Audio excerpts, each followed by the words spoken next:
At the concussion clinic on the south side, Mickey Collins, Mark Lovell, and myself and other people, we see 10,000 new kids with concussions or post-concussion syndrome a year. About a third of these girls and boys who come to the clinic have had CAT scans.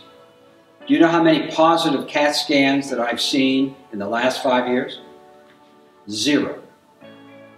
I've seen none in these post-concussion syndrome. That's like 15,000 CAT scans that were done primarily in defensive medicine in terms of ruling out something.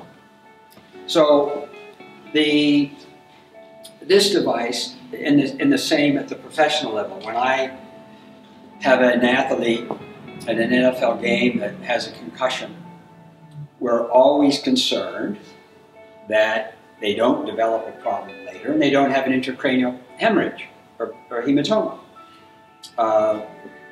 So we're very careful. The same way, if there's any question, we send them to the ER for a CAT scan.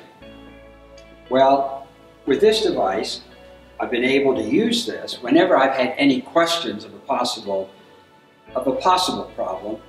I scan them myself, and it's a very reassuring thing to know that at this point in time, there's no development, there's no evidence of an intracranial hematoma. It's not a complete substitute for a CAT scan if your suspicion is high and if you have any neurological symptoms or signs. If there's nausea, vomiting, severe headache, any visual abnormalities, pupillary inequality, yes, you go right to the hospital for CAT scan.